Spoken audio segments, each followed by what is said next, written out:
Abo nonsia adeshimama yabema obibia ache amenwa kwaba aye Pent Radio 100.1 adeshimama na aso egu ayeti ene enso ayaye omomo ana June bosomeda etoso emiensa yama mu sama hodo ayaboa no yedini nyina etumanim samfo panyini na daroma se anopa nonsia kase abom na adwumako bi nso ebebo enachi dom ensemi nyina yakuruchire Ente tafidie so adihye benya bia hwe anya bia tie eye live say etwagu Pent Radio 100.1 uko Facebook no so a obetimi anya kwanya na wo so wa share anade amobi wa wo so no ono so anya bia tie anya bia hwe anya bia kenkan obetimi de wo comment no enso aba na eno akire wo birthday wish ana obi amobi trinkwa ni nyina nso atimi de aka ho no so ye be kenkan de amaho anopai ensam no de ebedi mu akotene bi enso enie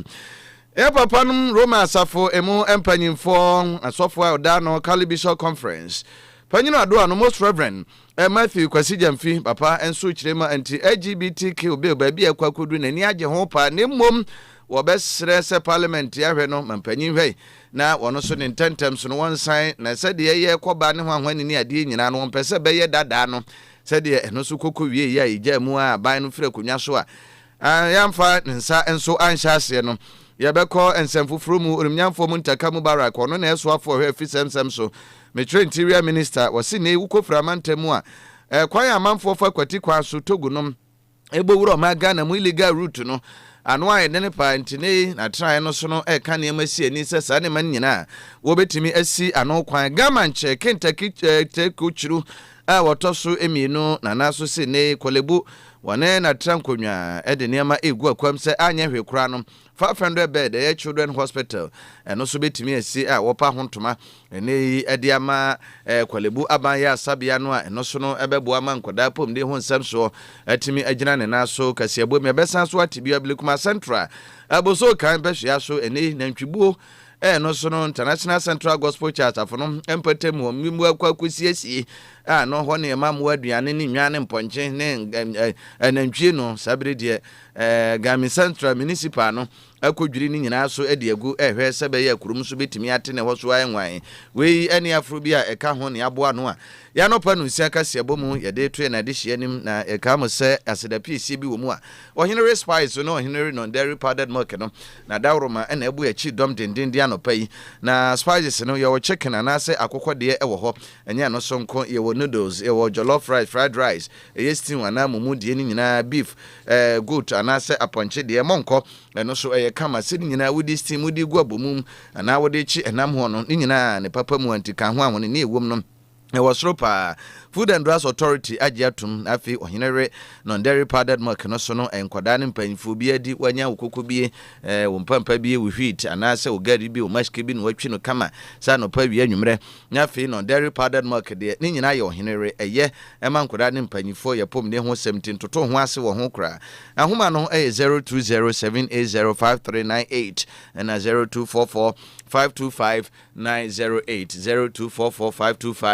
0244525908 Ejmakoi adaroma anopai na ebo achi dom eno nsia kase ebo mu me amedi ho chia me medin ene ka kire kwabena badudua ya dan hotel ya ba edin nsem nkire mu ebedam Pent Radio kase ebo adwumaku a afa ho ka eye ohenere spices ene ohenere non dairy powdered milk. Yes,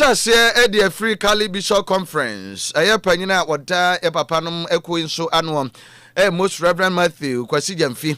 Wose wani age ho pa se di ogina papanum nyina edimu se ene na no wote se anti LGBTQ plus bill a ene mra chebedwafo echiremu a waje atum na eje yehwe animu se mampanyi wakwakopim ewo hinikrum mechre London as obepi o magana mu a eno so yere bekwa akoto na apono so obetim di twedua asiso no asa na so obeya santitu na eno no atimi aba beya amamra no ena Ghana ni bia enso ehwe animu eniti eno edai sede ba beto dwasem na chebedwafo kwa transia Right Honorable Akan Kinsosman Abagban enso echiremu a baabi akwakwai no we se hia Ghana fo nyina adwenkyere civil society organization kwa wodo anhye abanse na fe ombenya bipartisan approach yes fane nyina dom kase ni kuma no sɛde obia benya boto yemu ahu sampa ma mere de bai ya de se beboa wono na adwene mu no ene no akiri wo kɔso kora ne yɛsɛ mpanyifo nko mo ndwendwene ho na ebra no ntia adwamu a woba ya na no kora no yagye atumu se ya paase ya yemra ɛwɔ mra che bedwafie no na no kora wono kora ɛyɛ no nwanwa pa enti emu no ehwe se wo mo sanso emfa bill no emra bio na sɛ de o man dada no yɛbɔ agu na afi no mo san bedwendwen ho mra che bedwafie so obagye atumu a ana sɛ no so kyena bibi foforo be firi mu aba na emu no na Reverend Jamfi wabra wono so delegates ana omanfo ahodo a ne wonu di ahyiamu de tu animu sɛ we Ghana ya mamere ene amane ahodo yesom agitum ni nyina no a enya ade sa ade bi sei no yesuso soso ntie kwanya na aba se ne yagye atumu a yenhwe se no enkonkotwene na ase kora enti wobesrem na se bidwafo no se we sei no matter of agency se ade bi sei kora no prakunam birikunam a yedi ne hyewo enti ni kwa se tratra so twa ye ho ase na afi ye koba ne ye ni sei ne ade enti wobesrem pinis ne santi LGBT bill anase sa proper family value bill ya ne abai no ne ntantem so behwe se eno so ebedru mampanyi ne pono so kora no atimi asa ne ntem kora eninti wosan so stress enkoye se 2024 de no a ye so mrache bedwafo agi atum akase Ghana mampanyi dada na adam kwa kufado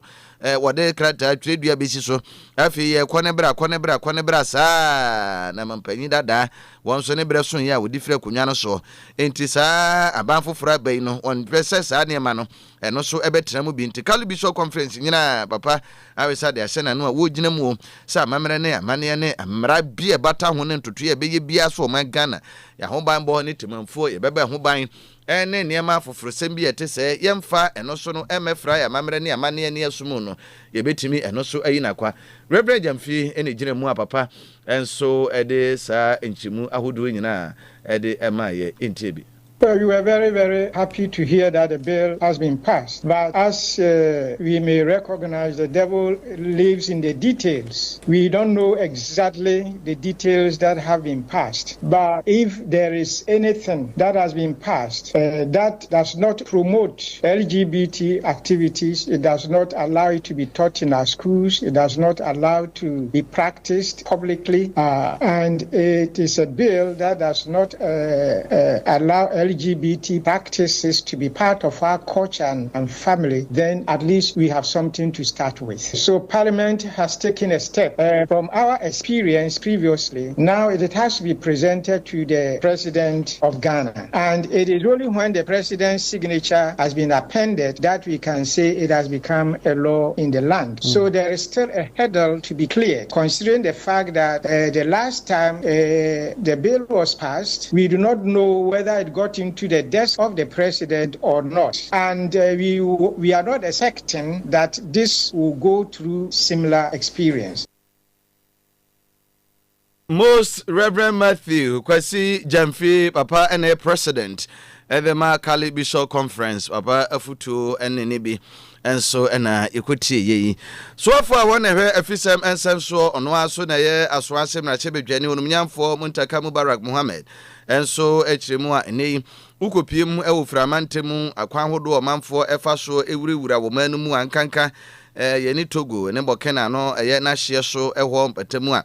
enya de se bo adwoso kura ne babi akwakodu no oman no yasomdwe nsem ene kwan befa so bebo ho ban de afire ni pabofo omso no etohye amanso ene omanfo so di womboni nyina sanso dwane ekohye amanfo furu mu no ebie kwan ede amawo a manimu panifo etu ho anamom na eno so no watimi asisa ne manyina no kwan na ono abo ene nananu atrankonya wo framantem ene kodi ahyiamu na ni nyina no eye nsrahwe ne dwumaso awodo a wodie na fiame no kodi mantan mu no ena wode sansemi eto nanane adesede eto animu na wo chese wo hwe a ebese over 100 illegal entry points ajese ye ka akwan hodo a eno no dodo no efiri Togo ewuro ma Ghana mu efiri Ghana so wura Togo mu anim se no omobɔ hye se ema no a wakenkan si ani no a bɛboro wɔ ha ene akire se the Ghana Immigration Service voter regional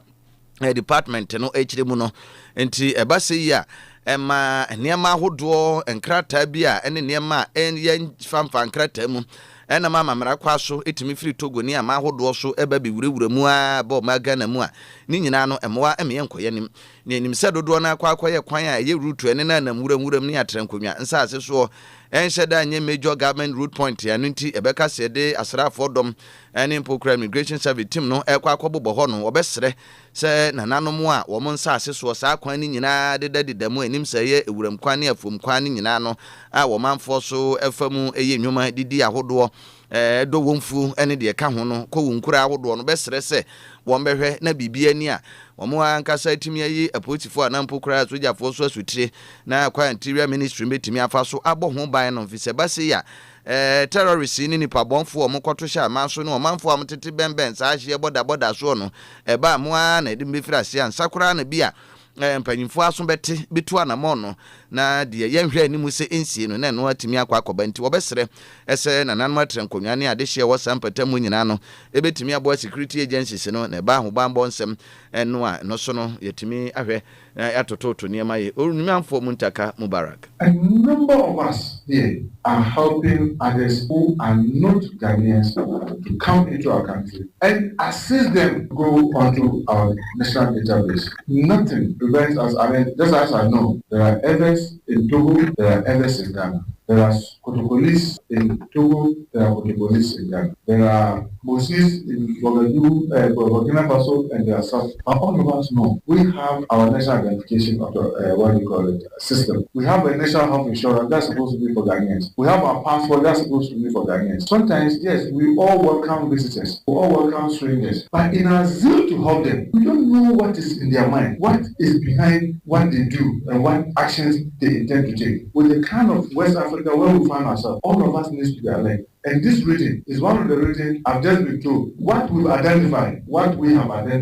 as illegitimate crossing points, 102 places where it is not authorized people to pass. We have now come to realize that when I say we, you and I, aid people to cross it into our country so that we can't even have their data to know Kwame is here, Mutaga is here, Wahabu is here, Muhammad is here. We are helping them on our motorbikes, on our cars and other things. Very soon we may be risking our country because of our own action and inaction. Na chesayenia ni yetwitwa ye ho ni wi asan so awe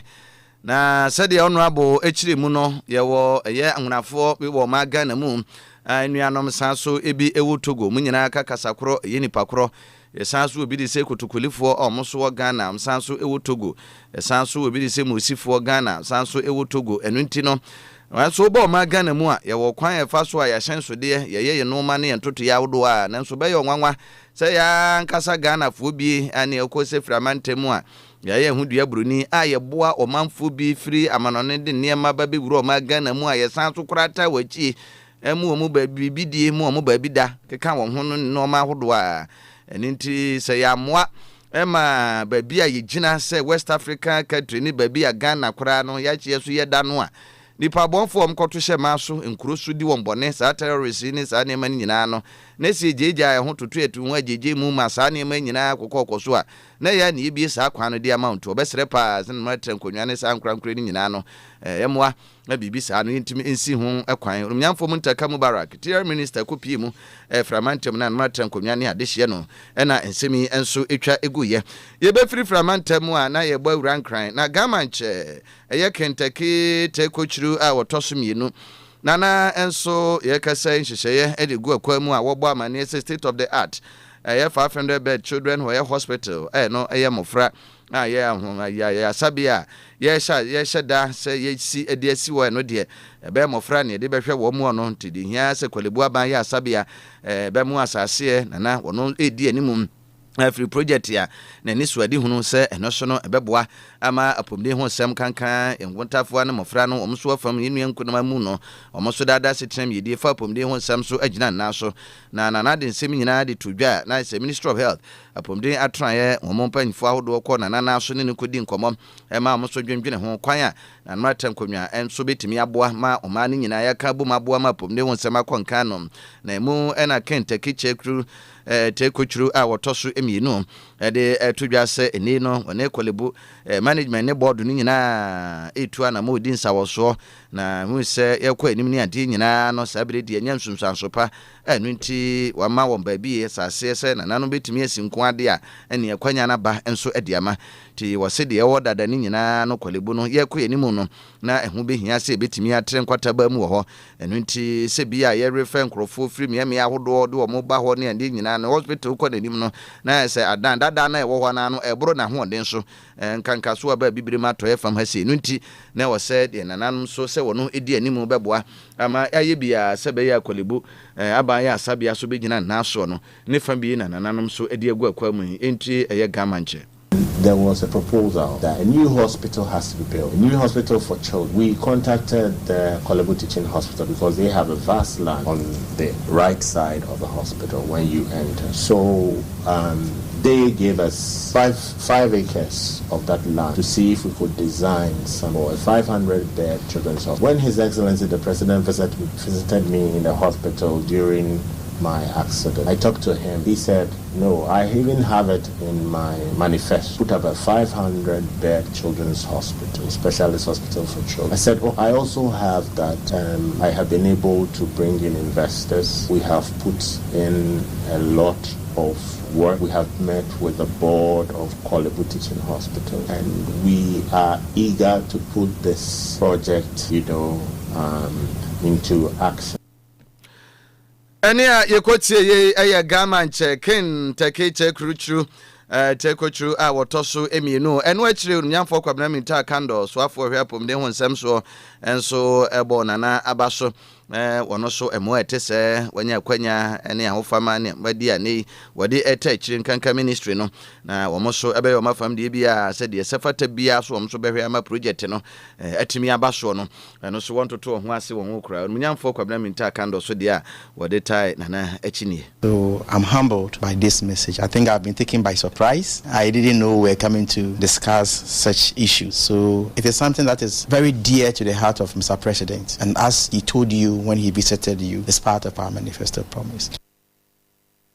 Ora kwabena minta akano wono na yesoafo a wohwe apomne ho nsam so sanso aduabo so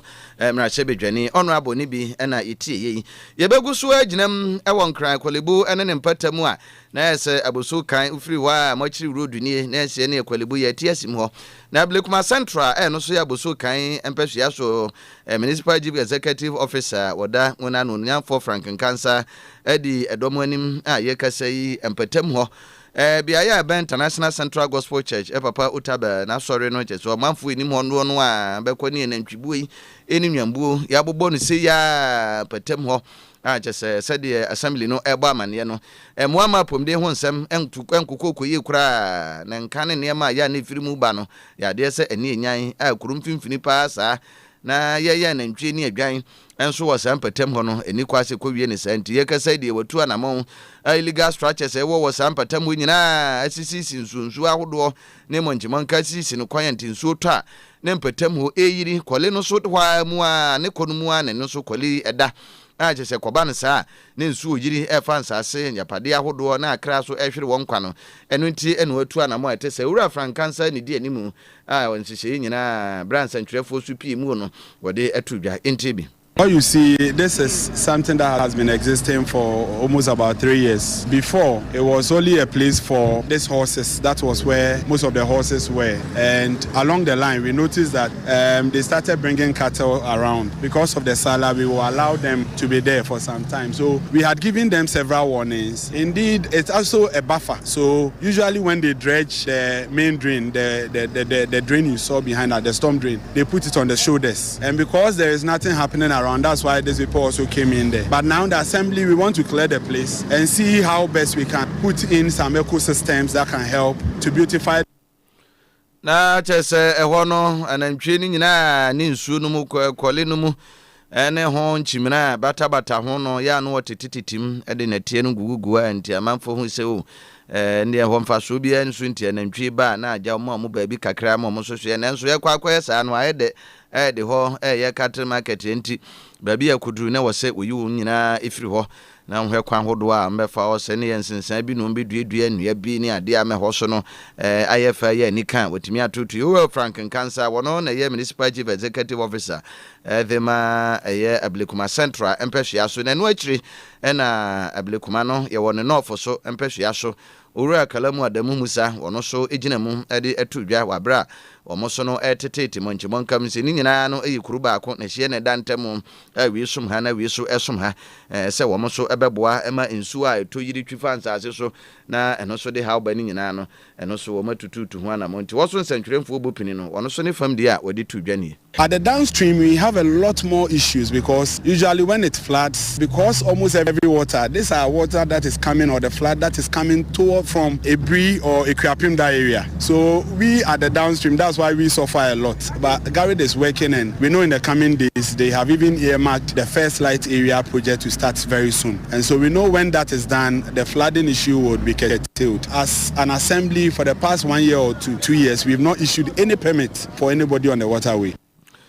We and so Ablekuma North abai krache panyino nwanfo Kalamu Adamu Musa nenebi enso ena ekotie ye Pent Radio 100.1 anopa no nsia kasebo omade hye ne aso egu a yeti ye densemi efri askwa santimante kropo kumasimu ye Pentecost House adehye benya bi ahwe gusua etie bi enoso eye ntintafidi so Facebook live enoso ye Pent Radio 100.1 ye homeso eji aboafo nkrato ye ba ye de dia kanyina ebeto aso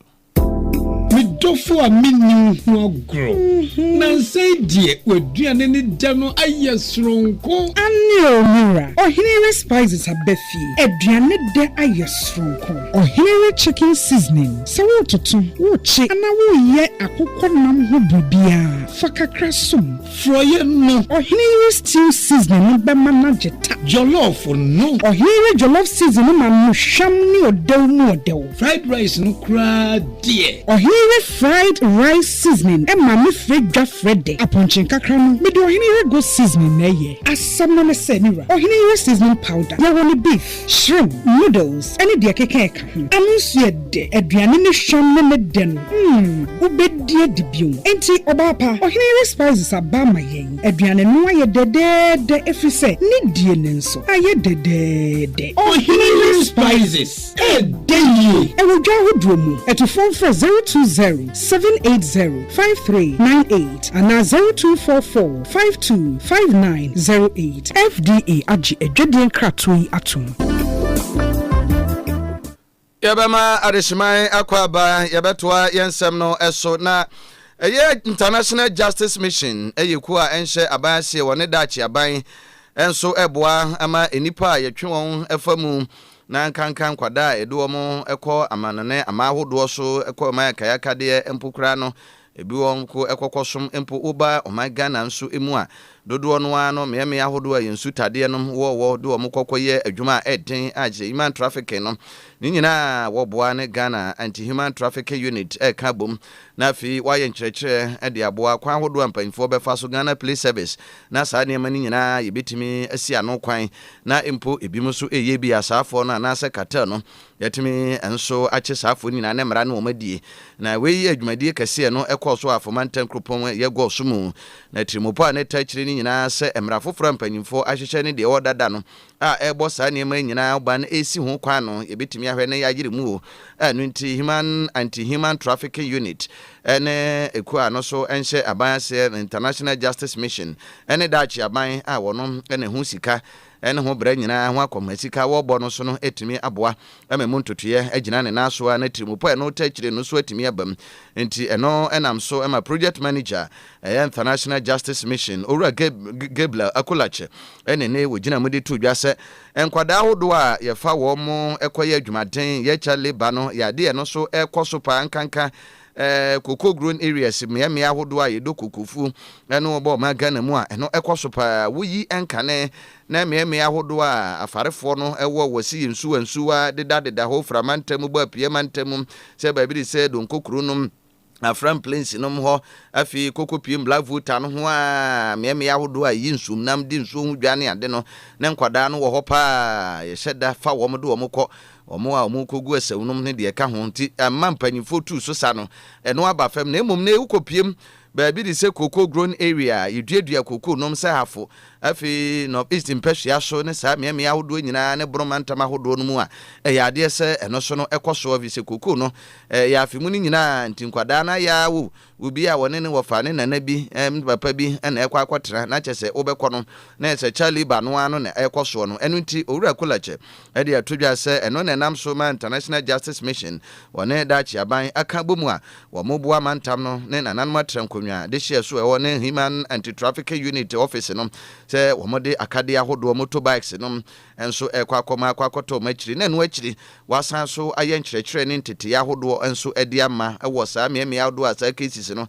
edo so bibiri no na afei dodo no so atimi atachiri ama saa ne ma si no atimi enso atu ase owura Gabriel dia odi to dwane. Our purpose for coming here is to support the Ghana Police Service to conduct a training for an investigator to work on worst forms of child labor cases within the agric and then the cocos. Initially, when we came, they don't have an anti-human trafficking unit. And when they approached us that there's a need for us to establish that, we also went to work with our partners, the Dutch embassy. They were able to give us a grant. That is why we've put up an anti-human trafficking unit with a child-friendly interview space.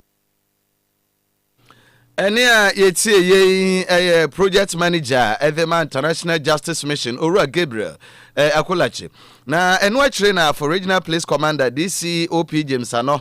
enso eso mu obo yedachi aban ene eku isu abaso metre IGM se wo mabọ nhomodene pa na enokre se ono so eba besom ye ese commander wada for mantana no no ene cases bibiri abeba nkwada edo mo be ye adwumaden wo sampatem won kanka me ahodo ano no akokofu no mo wo fasa Charlie ba mo nsensem no ene nti omo so etachire se enkwesa ne mane nso aba bi pim afo a no so de ekoso pa ho no nyina no ebi ekokoso ene nti omo so betachire aboa ama so etese no eho da eso enso atimi abam ba bi ti se ofa kasapen sankore ene akrodi forest areas na kokoo no ye ewo ho no idea once a while yenya cases mother IGM ne Dutch government as say Omaba region ebeboa regional police command na yesete unit friend anti-human trafficking especially with the emphasis on child labor.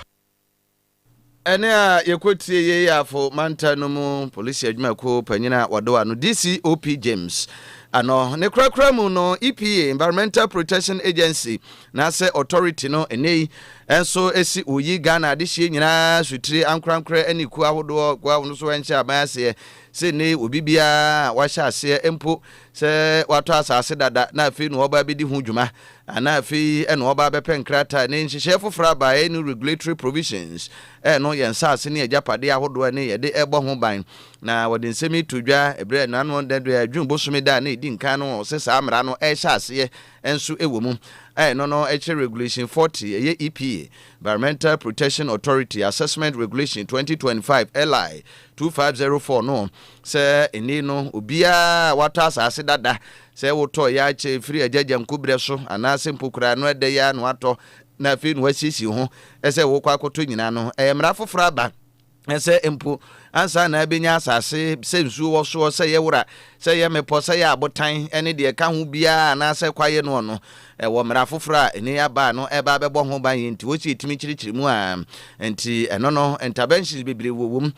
bi te se ye mane asase se wo ba bitu agudie no mra ebo ho ban enya no sonko se bia obewie na obetimi aye no aye ni yi eno nyina no ewo ho se ba bi wo ho a mine no ye forest zone wo ho na ba bi wo so a eno ye Rocky Land na se mu abotan de ho jijedi nyina enso ewo ne kwan befa so a ewi asase no yenya ne saa ne mum yebetimi asan kata nie ne abo ho ban se daache udua bibia na ye bibi wo so a eno so beye na se de kane ekoye ne sitie ne nkwaye ne nua ne nyam fofo anu ne ade wo so nyina no yasan so anya ne biwu eninti san hye nyina no authority no de abase ene ya amamra anu nti watu din se environmental EPA regulation 2025 LI 2504 no aninti obibia sa amamra wa amameye na ne wo kokwa hyase se wo matato dada me kwa kodi dwuma EPA ya ma permit na akoya ene mmara no ebasa no so enu bidi a hwa na ba bi ebekwa akɔwie no enkɔwie papa nto omofo akwanya so eba amane ese Ghana ni bia ne mmara foforo aba nti ansa na wokɔ mining site na wokɔ yi project bia no sɛ ye forest zone mu sɛ ba bi abotan wo sɛ ye ba bi enso okra na akɔkɔdi dwuma sɛ construction empo aban ankrankra na se ku anhyɛ aban ase bia ba bɛyɛ sɛ yɛ asɔre ne mu bia no a mbɛhwɛ ne mpanyifo atumi ama saa atumi krata no na dachi bia no ankwankɔfa ɔhaw enso ama meto project ya wobɛyɛ no so ene mpo EPA enso entem yɛbɛgyina so na anopa no nsia kase boy yɛde asi ne nsɛm apie mu bi no ɛyɛ Cali Bishop Conference panyina wado ano yankase papa most reverend Matthew kwasi donko papa dia de sede atomrache bedwafo kwasi jamfi papa dia de sede atomrache bedwafo anim sɛ wadaro mapa wonkeka ho na anti LGBT family value bill na enei mpanyifo asensan no mo hwɛ sɛ mpanyi bɛkwa koduru ne pono so na ono so atimi de ne nsa ahyɛ interior minister nyamfo Muntaka Mubarak asre na matra nkonwa wo fra mantem nkanka omo a dodo na tete ahye so ene togoma no bo agye no sɛ womoa na ene akwan wodo a manfo fa so bo ama no ne fo munye Ghana de hye bepiem adacho su sɛ ya ho bambɔ nsɛm tototo na se no eno so yebetimi ayi na kwa gamanche eye Kentucky tekruchuru a wotoso emienu na enso ene ediani mu 500 bed children hospital kwalibu aban ya asabia eba besi edi aboa ama pomde ho nsɛm so nkwada na fam atimi agina ne na so asedabio ewo mu a yemfama on your spice na on dairy powdered milk no na spices no edeyi ebon mranensa ni nyina kɔwie sɛ wo chicken noodles ahodo jollof fried ye wo ho fried rice ye wo bomu any beef goat ana ponche de no shrimp ne monko ni nyina flavors no nwɔtwe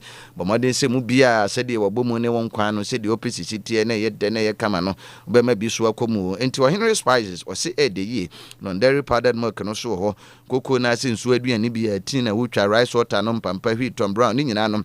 edi gumani yeye ahone ne ewom ti boa mofra no opom de ho nsɛm so panyimfo so ede saa nti mu amopen dudu matu akoton ankrankro bi obribri a Henry Spice ne mu bia no dairy powdered milk no obefre 0207805398 and 0244525908 aseda bi so ewo ho amame amabo amani strom kwabeno wusu aduomi afia fosu hima onyina wadaroma ne bɔ machi dom sansemi mu a me so mekenkan ema na de share Tony Gates edemeko Facebook live adehye nya bi hwe nya bi tie adwenkyerɛ esan so ede etato medin ene ka kyire kwabena badudu ya me so nam de ho chia me sam kenkan fo be ma adehye nyina mo enitia enyado midofo a minni ho agro na nsɛ die waduane ne da no ayɛ soronko Anyo mura